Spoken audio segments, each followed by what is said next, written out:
My dear students, dear friends and dear brothers and sisters, once again I welcome to all of you in Dr. Chandra online classes for education। मेरे प्रिय विद्यार्थियों, प्यारे भाई बहनों, प्यारे साथियों, प्यारे मित्रों, मैं आप सभी लोगों का एक बार फिर से doctor Chandra online classes for education में स्वागत करता हूं। आप सभी लोगों का हार्दिक स्वागत है, हार्दिक अभिनंदन है। प्रिय विद्यार्थियों, पंडित दीनदयाल उपाध्याय गोरखपुर विश्वविद्यालय गोरखपुर से जो भी विद्यार्थी स्नातक कर रहे हैं, ग्रेजुएशन कर रहे हैं, बीए, बीएससी, बीकॉम, बीसीए आदि कर रहे हैं, उनके लिए जो इवन सेमेस्टर है, second, fourth and six semester में एक कोर्स है, माइनर का पेपर है, जिसका कोर्स कोड है DSS 100।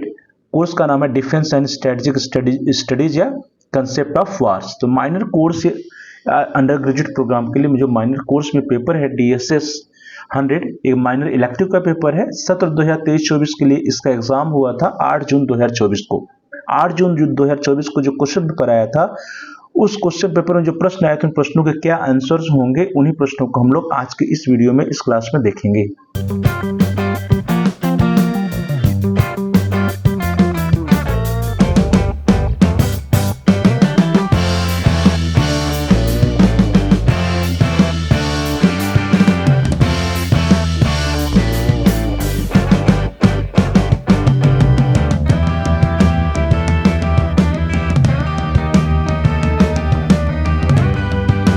स्टूडेंट्स देखिए, क्वेश्चन पेपर आपके स्क्रीन पर आ गया है। DSS 100 under graduate examination 2023-24 defence and strategic studies concept of war minor elective. ये जो क्वेश्चन पेपर है, एक क्वेश्चन पेपर 1.5 घंटे का था, मैक्सिमम मार्क्स 100। पुस्तिका में 50 प्रश्न दिए गए, सभी प्रश्न करने होंगे। प्रत्येक प्रश्न जो है 2 अंक का होगा। अब देखते हैं, सीधे क्वेश्चन पर चलते हैं।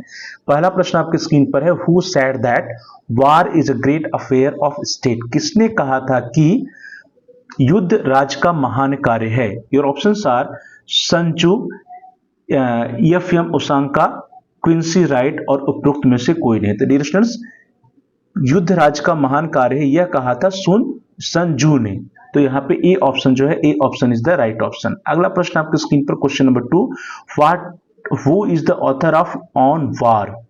ऑन वार के लेखक कौन है? ऑप्शन है कौटिल्य, क्लॉज़विट्ज़, क्विंसी राइट और जोमिनी। तो ऑन वार जो बुक है, इसके जो ऑथर है वो कौन है? क्लॉज़विट्ज़ है। So B option is the right option. अगला प्रश्न है प्रश्न संख्या 3, who said that if you wish for peace understand war. किसने कहा था कि यदि आप शांति चाहते हैं तो युद्ध को समझिए? आपके विकल्प हैं लेडलहर्ट, सन त्सू, क्विंसी राइट और ओसांका। तो यह जो स्टेटमेंट है कि यदि आप शांति चाहते हैं तो युद्ध को समझिए, यह स्टेटमेंट है लेडल हार्ट का। So A option is the right option. अगला प्रश्न है प्रश्न संख्या 4, which of the following is not included in the cause of war. निम्नलिखित में से युद्ध के कारणों में कौन सा शामिल नहीं है? ऑप्शन है आपके मनोवैज्ञानिक कारण, राजनीतिक कारण, आर्थिक कारण या NPT। NPT क्या होता है डियर स्टूडेंट्स?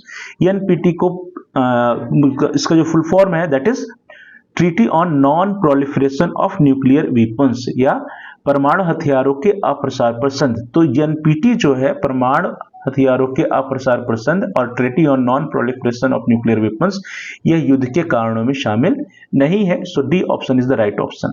अगला प्रश्न है प्रश्न संख्या 5, the ways to fight economic war are. आर्थिक युद्ध लड़ने के उपाय हैं टैरिफ, निर्यात पर नियंत्रण, औद्योगिक वृद्धि या उपरोक्त सभी। Tariff, export control, industrial growth and all of the above. तो डियर स्टूडेंट्स, आर्थिक युद्ध लड़ने के उपाय जो टैरिफ भी है, निर्यात पर नियंत्रण, औद्योगिक वृद्धि भी है। सो here the D option is right option, उपरोक्त सभी। अगला प्रश्न आपकी स्क्रीन पर है प्रश्न संख्या 6, who is the founder of gorilla warfare in India. Bharat में छापामार युद्ध के जनक कौन है, किसको माना जाता है? ऑप्शन है आपके शिवाजी, कौटिल्य, कान्होजी आंग्रे और या नन ऑफ द एबव। तो प्रिय विद्यार्थियों, भारत की अगर हम बात करते हैं तो भारत में छापामार युद्ध के जनक जो है शिवाजी को कहा जाता है। सो here the A option is the right option. चलिए आगे बढ़ते हैं।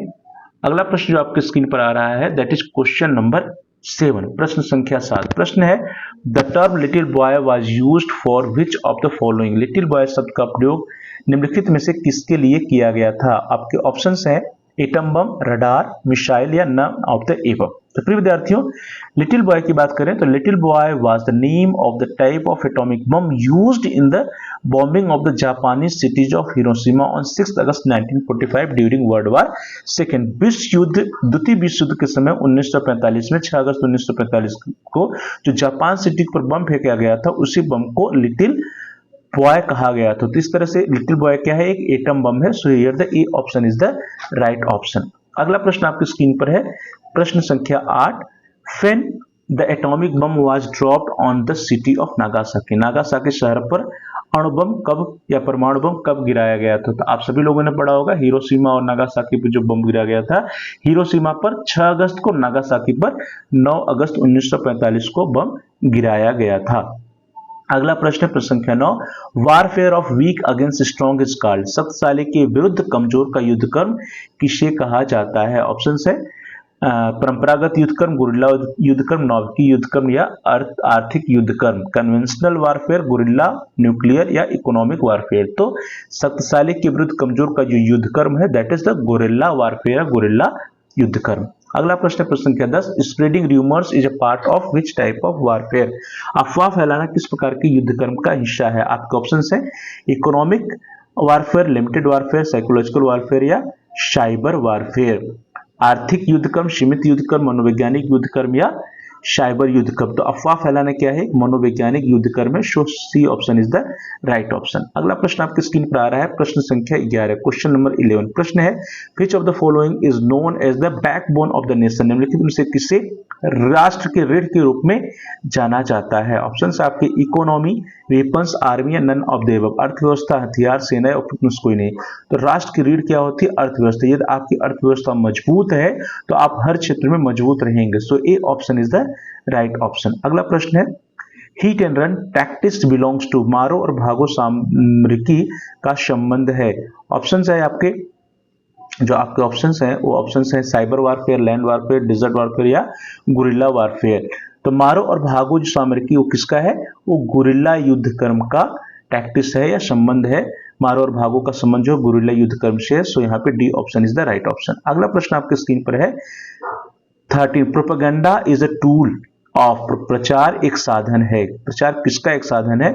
आपके ऑप्शंस है economic warfare, cyber warfare, air warfare या साइकोलॉजिकल वारफेयर। आर्थिक युद्ध कर्म, साइबर युद्ध कर्म, नव युद्ध कर्म या मनोवैज्ञानिक युद्ध कर्म। तो प्रचार क्या है? मनोवैज्ञानिक युद्ध कर्म, साइकोलॉजिकल वारफेयर होता है। सो यहाँ पे D option is right option. Next question, which among the following is a effect of nuclear warfare, निम्नलिखित में से कौन नाभिकीय युद्ध कर्म का प्रभाव है? आग की लपटें, नाभिकीय शीतलन, विकिरण या उपयुक्त सभी। Fire storms, nuclear winter, radiation या ऑल ऑफ द अबव। तो नाभिकीय युद्ध कर्म से आग की लपटें भी होती है, नाभिकीय शीतलन, विकिरण सभी होता है। सो here the all of the above, D option is the right option. अगला प्रश्न है प्रश्न संख्या 15। विच of the following was the first user of atomic bomb, निम्नलिखित में से किस देश ने सबसे पहले परमाणु बम या अणु बम का उपयोग किया था? आपके ऑप्शन है अमेरिका, चीन, रूस या फ्रांस। तो आप सभी लोग जानते हैं कि 6 अगस्त 1945 को जापान के हिरोशिमा पे सबसे पहले बम गिराया गया था। किसने गिराया था? अमेरिका ने। सो यहाँ तो ए ऑप्शन जो है, A option is the right option. अगला प्रश्न है प्रश्न संख्या 16। Strike is a tool of, हड़ताल एक युद्ध कर्म है, एक उपकरण है। Land warfare, economic warfare, guerrilla warfare या नन ऑफ द एबव। स्थल युद्ध कर्म का, आर्थिक युद्ध कर्म का, छापामार युद्ध कर्म का या उपरोक्त में से कोई नहीं। तो हड़ताल जो है एक उपकरण है आर्थिक युद्ध कर्म का या इकोनॉमिक वारफेयर का। जब स्ट्राइक होती है, हड़ताल होता है तो आर्थिक रूप से क्षति होती है। So B option is right option. अगला प्रश्न है प्रश्न संख्या 17। Which of the following is a type of propaganda, निम्नलिखित में से कौन प्रचार का प्रकार है? ऑप्शन है आपके श्वेत प्रचार, हरा प्रचार, लाल प्रचार या उपरोक्त में से कोई नहीं। White propaganda, green propaganda, red propaganda, none of the above. तो डियर स्टूडेंट्स, जो प्रोपेगेंडा होते हैं कुल मिलाकर के 3 प्रकार के हैं, व्हाइट, ब्लैक और ग्रे। जो प्रचार है, निम्नलिखित कौन प्रचार का प्रकार है? तो श्वेत प्रचार, हरा प्रचार, लाल प्रचार तीनों होता है। Which of the following is a type of propaganda, ध्यान दीजिए, फिर से एक बार ध्यान दीजिए। जो प्रोपेगेंडा के टाइप्स है कौन कौन से हैं? व्हाइट है, व्हाइट माने श्वेत है, ब्लैक माने काला है, ब्लैक मीन्स काला है, और ग्रे, ग्रे मीन्स जो स्लेटी कलर होता है। तो यहाँ पे हरा नहीं होगा, लाल भी नहीं है, कौन कौन सा है? व्हाइट है, ब्लैक है और ग्रे है। तो जो ऑप्शन आपका यहाँ पे दिया गया उसमें सब जो ए ऑप्शन है, A option he right option है। अर्थात जो प्रोपेगेंडा के प्रकार होते हैं, 3 प्रकार के होते हैं, व्हाइट, ब्लैक और ग्रे। और यहाँ पे जो ऑप्शन दिया गया है कि निम्नलिखित से कौन सा प्रचार है प्रोपेगेंडा का प्रकार है, तो उस श्वेत प्रचार या white propaganda. So A option is right option. अगला प्रश्न आपके स्क्रीन पर है, प्रश्न संख्या 18। Which of the countries code name for the nuclear test was operation Shakti. Operation Shakti किस देश के नाभिकीय परीक्षण का कूट नाम था। ऑप्शंस आपके हैं अमेरिका, चाइना, पाकिस्तान या इंडिया। तो प्रिय विद्यार्थियों, भारत ने 1998 में 5 परमाणु परीक्षण किए थे। जो 5 परमाणु परीक्षण किए थे उसी का नाम था ऑपरेशन शक्ति 1998 में। अगर हम लोग अपने देश की बात करें, भारत की बात करें, तो भारत ने 1974 में पोखरण में पहला परमाणु परीक्षण सफलतापूर्वक किया था और उसके बाद भारत ने 1998 में 1998 में जो है दूसरा परमाणु परीक्षण किया था। 1998 में 5 परमाणु परीक्षण किए थे और उसी का नाम क्या था, ऑपरेशन शक्ति था। तो यहाँ पे जो आपका डी ऑप्शन है, इंडिया या Bharat, that is the right option. अगला प्रश्न है प्रश्न संख्या 19, question number 19। What was the code name of India's first nuclear test. Bharat के प्रथम नाभिकीय परीक्षण का कोड नाम क्या था। अभी हम लोग जो है द्वितीय की बात कर रहे थे, ऑपरेशन शक्ति की बात कर रहे थे। What was the code name of the India's first nuclear test. Bharat का जो पहला परमाणु परीक्षण था वो 1998 में किया गया, वो किस नाम से था। डियर स्टूडेंट्स, जो पहला था वो था जो पहला परीक्षण हुआ था 1974 में हुआ था। उसी से संबंधित प्रश्न है। प्रश्न क्या है कि भारत के प्रथम नाभिकीय परीक्षण का कोड क्या था, कोड नेम क्या था। तो पहले का नाम था स्माइलिंग बुद्धा, कब हुआ था 1974 में। दूसरे का नाम था ऑपरेशन शक्ति, कब हुआ था 1998 में। तो ये प्रश्न हमेशा आपसे पूछे जाएंगे, तो हमेशा याद रखिए जो पहला परमाणु परीक्षण हुआ था भारत का 1974 में, उसका नाम था स्माइलिंग बुद्धा जो कोड था, और दूसरा जो था 1998 में जिसका नाम था ऑपरेशन शक्ति। आगे बढ़ते हैं, अगला प्रश्न है प्रश्न संख्या 20। इकोनॉमिक वार मीन्स आर्थिक युद्ध का आशय है। ऑप्शन है damage the economy of the enemy, attack on the enemy's border, diplomatic boycott, none of the above. तो आर्थिक युद्ध का क्या आशय है, शत्रु की अर्थव्यवस्था को नुकसान पहुंचाना, शत्रु सीमा पर आक्रमण करना, कूटनीतिक बहिष्कार करना, उपरोक्त में से कोई नहीं। तो विद्यार्थियों, आर्थिक युद्ध का अर्थ होता है शत्रु की अर्थव्यवस्था को नुकसान पहुंचाना। अगला प्रश्न है प्रश्न संख्या 25। प्रश्न है which of the following ruler was called is the mountain rat. निम्नलिखित में से किस शासक को पर्वतीय चूहे की संज्ञा दी गई है। ऑप्शन है आपके शिवाजी, राणा प्रताप जी, रणजीत सिंह या मान सिंह। तो विद्यार्थियों, जो शिवाजी थे उस शिवाजी को पहाड़ी चूहा कहा जाता था या साहसी डाकू भी कहा जाता था। पहाड़ी चूहा और साहसी डाकू के नाम से जानते थे, उनको पहाड़ी या पर्वतीय चूहा कहा जाता था। तो इस तरह से जो ए ऑप्शन है, A option is right option. पर्वतीय चूहा या पहाड़ी चूहा के नाम से शिवाजी को जाना जाता था। So A option is the right option, Shivaji. Mountain rat के रूप में किसे जाना जाता था, शिवाजी को। अगला प्रश्न है प्रश्न संख्या 22। प्रश्न है for which reason a psychological test is needed in army. किन कारणों से सेना में मनोवैज्ञानिक परीक्षण की आवश्यकता पड़ती है। ऑप्शन है उपयुक्त अभ्यर्थी का चयन, मानसिक स्वास्थ्य का आकलन, तनाव सहनशीलता या उपरोक्त सभी। तो डियर जो साइकोलॉजिकल टेस्ट होते हैं उसका एम होता है selection of suitable candidate, mental health assessment, stress tolerance. तो ऑल ऑफ द अबव जितने ऑप्शंस दिए गए हैं, उपयुक्त अभ्यर्थी का चयन, मानसिक स्वास्थ्य आकलन, तनाव सहनशीलता, तो सारे इसके उद्देश्य है। तो यहाँ पे जो डी ऑप्शन है all of the above is the right option. अगला प्रश्न है which of the following is not a tool of psychological warfare. निम्नलिखित से कौन मनोवैज्ञानिक युद्ध कला का साधन नहीं है। ऑप्शन है आपके logistic, brain washing, rumour, propaganda. तो मनोवैज्ञानिक युद्ध कला का जो साधन है वो प्रचार है, अफवाह है, बुद्धि परिवर्तन, जो संभारकी है या लॉजिस्टिक है, यह मनोवैज्ञानिक वारफेयर या मनोवैज्ञानिक युद्ध कला का साधन नहीं। तो यहाँ पे A option is right option, संभारकी या लॉजिस्टिक्स। आगे अगला प्रश्न आपकी स्क्रीन पर प्रश्न संख्या 24, क्वेश्चन नंबर 24। प्रश्न है corona was considered as a weapon of. Corona को हथियार माना गया केमिकल वारफेयर का, बायोलॉजिकल वारफेयर का, कन्वेंशनल का या नन ऑफ द एबव। जो कोरोना आप सभी लोग जान रहे हैं कोरोना क्या था, कोरोना एक वायरस था। तो वो रासायनिक युद्धक्रम था, जैविक युद्धक्रम था, परंपरागत युद्धक्रम था, क्या था। तो कोरोना चूंकि वायरस था तो क्या हुआ है, जैविक युद्धक्रम हुआ है, बायोलॉजिकल वारफेयर हुआ। तो B option is the right option. अगला प्रश्न आपकी स्क्रीन पर प्रश्न संख्या 25। Which of the following is used to make biological weapons? निम्नलिखित में से कौन जैविक हथियार बनाने में प्रयुक्त होता है? आपके ऑप्शंस हैं virus, gunpowder, gas, none of the above. जो ऊपर वाला प्रश्न था प्रश्न संख्या 24 उससे जुड़ा हुआ है। जैविक हथियार बनाने में किसका प्रयोग होता है? वायरस का। So here the A option is the right option. Dear students, इस तरह से हम सभी लोगों ने question number 1 to question number 25 को सॉल्व किया है।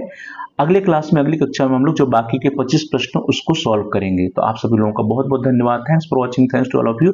Please like, share and comment on the video. Dear students, आप इस वीडियो को लाइक करिए, इस वीडियो को अधिक से अधिक अपने फ्रेंड सर्कल में शेयर कीजिए और इस वीडियो पे आप कमेंट्स भी कर सकते हैं। साथ साथ यदि अभी तक आपने चैनल को सब्सक्राइब नहीं किया कृपया आप चैनल को सब्सक्राइब कर लीजिए और जो बेल आइकन उस बेल आइकन को प्रेस कर दीजिए जिससे कि जो भी नई वीडियो जाए उसकी नोटिफिकेशन आपको समय से मिल जाए। Dear students, thanks for watching. Thanks to all of you. Please like, share and comment on the video. Also subscribe the channel and press the bell icon all. आप सभी लोगों का बहुत बहुत धन्यवाद।